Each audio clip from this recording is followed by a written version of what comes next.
Welcome to this tutorial. In this video I will show you how to test the diodes in a rotating rectifier assembly or RRA used in gensets. The RRA consists of 3 forward diodes, 3 reverse diodes and 2 surge protection components. Let's begin. The RRA assembly plays a critical role in genset operation. It rectifies the AC output from the alternator into DC for field excitation. The forward diodes conduct in one direction, the reverse diodes conduct in the opposite direction. And the surge components protect the system from voltage spikes. Regular testing of these components is essential for maintaining reliable genset performance. To test the RRA assembly, you'll need a digital multimeter set to diode test mode. Make sure your multimeter is working properly before starting. Set your multimeter to diode test mode. Connect the red probe to the anode and the black probe to the cathode of the diode. A good forward diode will show a forward voltage reading between 0.400 and 0.700 volts on the multimeter. This indicates that the diode is conducting properly in the forward direction. Voltage reading depends on diode capacity. Now reverse the probes.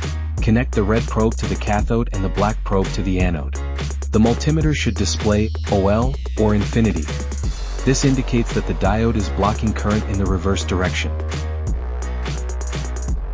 If it shows any voltage, the diode is faulty and needs to be replaced. Connect the red probe to the cathode and the black probe to the anode of the reverse diode. A good reverse diode will show a forward voltage reading between 0.400 and 0.700 volts. Now reverse the probes. Connect the red probe to the anode and the black probe to the cathode.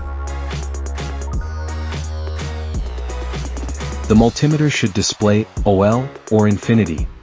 This indicates that the reverse diode is blocking current.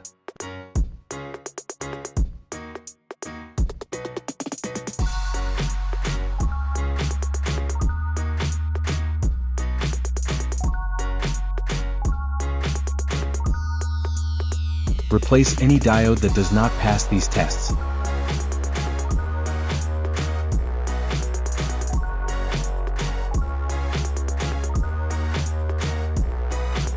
Set your multimeter to resistance mode. Connect the probes to the surge component terminals. A good surge component should show very high resistance in the megohm range, greater than 1 ohms.